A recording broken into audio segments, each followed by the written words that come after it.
Mr. Gonzalez, we're here today to talk about, immigration. Immigration throughout the election cycle was a main topic for both candidates, and now that we know we have President-elect Donald Trump in office, he has promised to make sweeping changes when it comes to immigration. What has the cause and what has your clients and what has the mood have been like for you as an immigration attorney? Well, you may recall that when Trump was president, some of his immigration policies were deemed to be a little controversial at the time, especially when he used Title 42 to expel all these individuals that under the Immigration and Nationality Act, we had a responsibility of allowing them to enter the United States if they're going to apply for asylum. There was a pandemic, and it was a health statute that really would help the United States not to get any more individuals that could have the virus. It was more of, I'm trying to find the words, and I'm sorry we're going to have to edit this, but I'm trying to find the words what they used, and I can't recall them, and I apologize for that, Jonathan. But it was really for purpose of the health of the Americans at the time of a pandemic. And they could actually take all these people out without the due process that is guaranteed under the Immigration and Nationality Act. There was a lot of problems with the children that were separated from the parents. There were problems in the courts that, or the cases that continued, everybody continued to be referred to the courts, and they were already overwhelmed at the time. So when the Biden administration comes, they try to relieve somehow what was happening. And for example, they ended Title 42. There was no longer a pandemic. There was no other excuse to continue keeping it. So they tried to do other things to help with the border. A lot of people are coming through the southern border. I will say that not everybody had a right to apply to come to the United States, which is true. And we know there's also criminals. We know also there's drug trafficking and so forth. But the border was never open. It was really, we're obeying and we're respecting the immigration law and the Nationality Act that says that any individual that comes to any border applying for asylum is supposed to be allowed to do so. Biden notices, obviously, the numbers of the people that are coming through the southern border to the point that everybody was criticizing him as this was a crisis.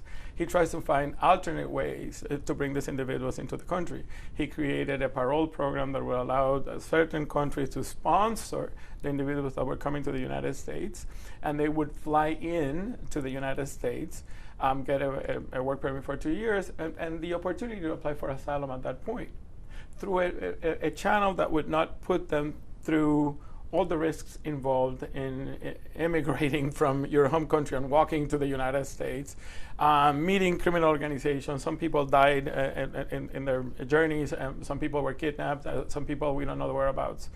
So this was a safe way of doing it. The other one was when he established that everybody that was coming in through ports of entry were going to be expeditiously removed, and you have to come in an orderly manner by making an appointment with an application called CBP-1. So that way the government would know how many people are coming on this day, how many people were attending, how many offices we need to help assess these people, and it would really help. And that lowered the amount of individuals that were coming through the southern border. And Mr. Gonzalez, when we look at what's to come in this new year, a lot of uncertainty when it comes with Donald Trump coming into office. How likely is it that he will be able to deliver on the promises he has made? So, for example, we talk about ending birthright citizenship. We talk about mass deportation. How likely and feasible is that? Mass deportations is something that I really can't find a way, like a president could actually do that from a country.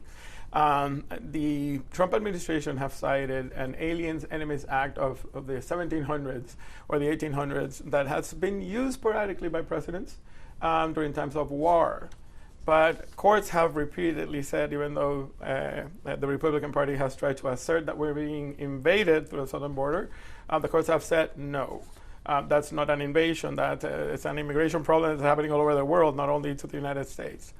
And we don't know what's going to happen then and how the courts will do this. But what he can do, actually, is increase the border security. You know that there was a bipartisan piece of legislation that would have really strengthened the border. And he actually intervened and said, no, this is not the time to do this. Like, wait for me to be president. And now I'm sure that that is something that is going to come about. Strengthening the border, expanding what is called the expedited removal, which is certain individuals that are in the United States less than 14 days and that are within certain mileage from the border can be expeditedly removed without any question. And he's able to do that through executive order. He wouldn't need to go through, the due process of doing it. He could, but right now, even though if he goes through the process of legislation, the Republican Party now has the House and the Senate, and I am sure that this pieces of legislation would move really quickly. So when it comes to ending birthright citizenship, is that possible? It would require an amendment to the 14th Amendment of the Constitution of the United States. This is not something that is impossible, but it would require 2/3 of Congress to vote in its favor. That's a little difficult. Or 2/3 of the states to do this. So you'll never know. But there has been some litigation in the Supreme Court throughout the years. And one of the main cases, Raed, it was in the 1700s, if I'm not mistaken, it was an individual that had been a free slave. And he said that he was a citizen of the United States, and the Supreme Court interpreted that he was not.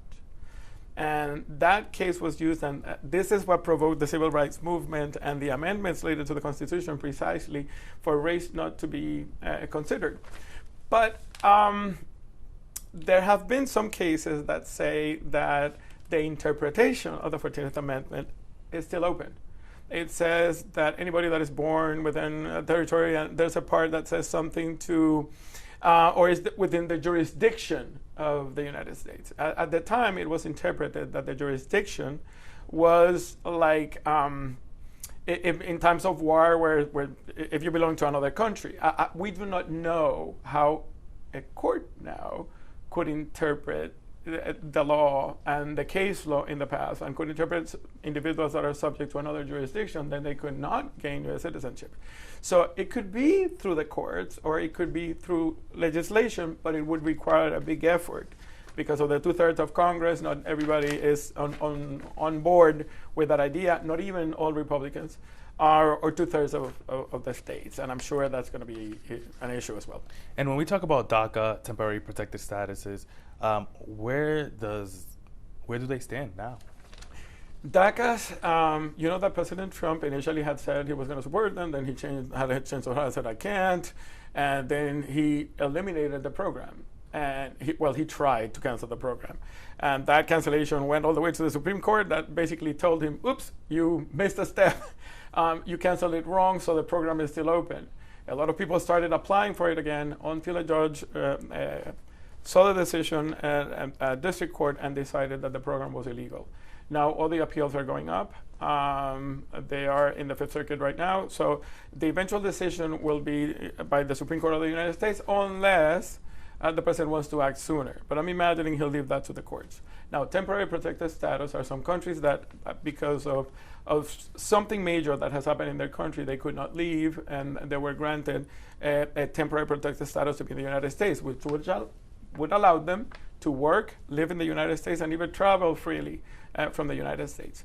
So there's some individuals here that have had this protection since 1998. For example, Hondurans after Hurricane Mitch, El Salvador after the earthquakes, and other countries after different tragedies that have happened, in Haiti, Venezuela. Trump canceled them because he said they were supposed to be temporary, and they're not. They were being fought in court, and eventually President Biden, what he did was he reinstated the TPSs as they were, so they continued. So there's a strong possibility that President Trump will say, no, this was supposed to be temporary, and cancel all of them. So what are we going to do with all of these immigrants that have been here for 30 years, that own homes, businesses, have children, have dogs, cats, have their whole family here? How do you expect to remove these individuals from the country without giving them due process that is guaranteed by the Immigration Nationality Act? In the Act, there's some relief available of things that they can apply for in court. And when it comes to, again, we have several families here in the United States that their parents or great-grandparents migrated here to the United States and their children are now U.S. citizens, and they go through the process of giving them a resident or becoming a citizen. How does that play out now that things may change? That hasn't changed yet, but President Trump and his administration have said that they want to overtake the whole immigration system and change it. He, for example, wants to eliminate some family-based petitions that will increase the number of visas in other sections. But for example, he doesn't agree that you can petition for a U.S. citizen could petition for his brother, and they have been talking about eliminating that category, and that you only can petition for your spouse, your parents, or your children, but not anyone else included in that equation. And he wants to establish some type of a point system where if you are in a particular industry or have some talent or some education, then you have so many points, then you can ask for a work visa to be in the United States. So we'll see how this plays out eventually, because that one, he cannot do it himself. That would be through Congress. And before we started rolling the cameras, you said that you and your office have become very busy ever since the results of the election. Have you had clients just worry about their status? Yes. Everybody is worrying about their status at this point because it's the uncertainty of what's going to happen. For example, TPS was canceled under Trump, so more likely than not it's going to be canceled. So it's a lot of people that are going to be in the air. DACA, he already canceled it. We know that he's going to cancel. The people that were coming in, maybe you have a family member that is coming to apply for asylum because they're threatening with murder in their home country, and now that can change and the border can be closed. There's some individuals here that don't know if they're going to have to leave the country for a long time or apply for a pardon in the United States. For example, if I'm a U.S. citizen, I'm a petitioner for my spouse. My spouse entered illegally. They brought her in when she was a child. Now I married her, and she cannot fix her papers in the United States because she didn't enter legally. She has to leave the country. And the law says that if you've been here illegally for more than 1 year and you leave, you get a punishment that you cannot come back for 10 years. That's a long time for a lot of people. That could destroy family relationships. There's a pardon for it that used to be filed in your home country, and you had to wait there 2 or 3 years until you would get it, and now it's filed in the United States. You wait for it here in the United States, and when you have the pardon, then you leave. But those processes are so delayed that are taking 5 and 6 years to be done. President Biden tried his program of keeping families together by allowing what is called parole in place, which would be a legal entry without having to leave the country, to spouses of U.S. citizens. That would cut some of the overwhelming amount of cases that the consulates have, and they would allow these people that were going to become residents anyways here in the United States. Well, and the governor of the state of Texas sued. The program has been halted with a stay from the court. And even if the Biden administration wins, we don't know how the Trump administration is going to handle it. So everybody has questions. Do I apply for that? Do I don't apply? What am I going to do at this point? Should I leave? Should I go? Everybody's asking themselves many questions, and we really don't have that many answers at this point. And when we talk about family separation at the border, that couldn't become a reality again. It could become a reality as well, because if you don't have the facilities where you can have a whole family together, they may have to do this again. And we have learned of a few instances during the Biden administration where this has happened, but not to the numbers or even close to the numbers that it happened within the Trump administration. And overall, just a lot of uncertainty when it comes to immigration. Is there anything else that you had prepared that maybe you didn't mention? Well, right now, there was such a thing that the attorneys for the government had, and the officers, the high-ranking officers of the government, which was called prosecutorial discretion. They could decide who they would place in court.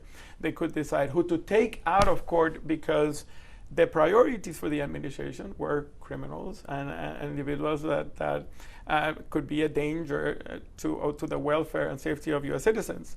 So, but Trump's priorities say that criminals and those and terrorists and so forth, but at the end it says that anybody that is illegally in the country. That's when he was president. So that meant that every time an officer would encounter an illegal alien, he had no choice but to place him in proceedings.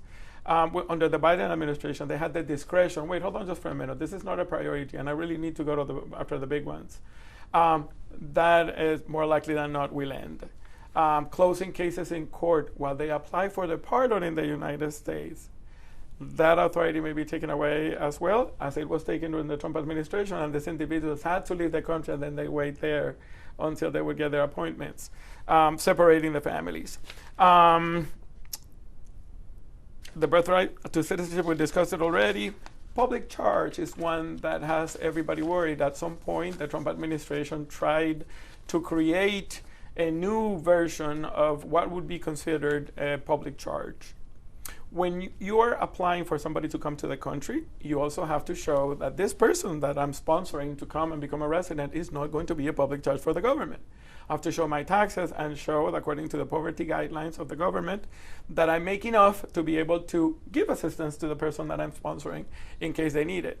The Trump administration created all these rules that if you have applied for public benefits within a year, for so many months and so forth, you would be ineligible and you would be found to be a charge. A burden to the country. Exactly. And the Biden administration went really with what the law says, that a person will be a public charge if they are going to solely depend on the state. For example, somebody that only lives on a welfare check or something like that, which aliens are not really entitled to receive it, so I don't know how that could be. But a person that is institutionalized, for example, that would be considered a public charge unless you can show that you can pay for that treatment and that hospitalization. He would be considered a public charge. Well, that rule was eliminated. Once again, this was the interpretation of the Biden administration. It may go back to the interpretation that the Trump administration had, that if you ever receive public assistance within so many months, over so many years, you cannot apply. And lastly, when we talk about illegal immigrants that made it here to the country, didn't go through any processes, and there, many that are living in the shadows, and they hope to one day fix their immigration status, what is it looking like for them? How's the outcome looking like for them? The pathways to be able to become a legal permanent resident after you've been in the United States illegally for a while is really hard. And this is why both parties agree that the immigration system is broken and it needs to be fixed. One party wants it a little more friendly and the other one wants it a little more strict. But without a doubt, it has to change. But as long as it's taking time to petition for a loved one that you want in your home, and it takes 4, 5, 10 years to be able to bring them, illegal immigration is going to continue. You can build a wall that we know it's coming and they're going to feel it, and they'll need just a longer ladder. I mean, they will find ways on to do it because families want to be together.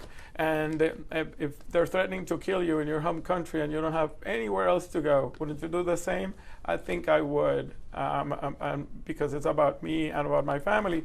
And I'm really hoping that in the end, there will be some form of relief for those that are here, that are worthy of keeping, and those that have followed the American dream, that pay their taxes, that have been part of the community and society, and should be able to have an opportunity to be able to participate. Got it. Mr. Gonzalez, is there anything else you'd like to add? Anybody that is illegally in the country that has some concerns about what is going to happen with the new administration should be consulting with professionals. This is a good reminder for individuals that notaries in the country are not lawyers, even though in their home countries they may be, not in the United States, and they cannot give counseling for immigration purposes.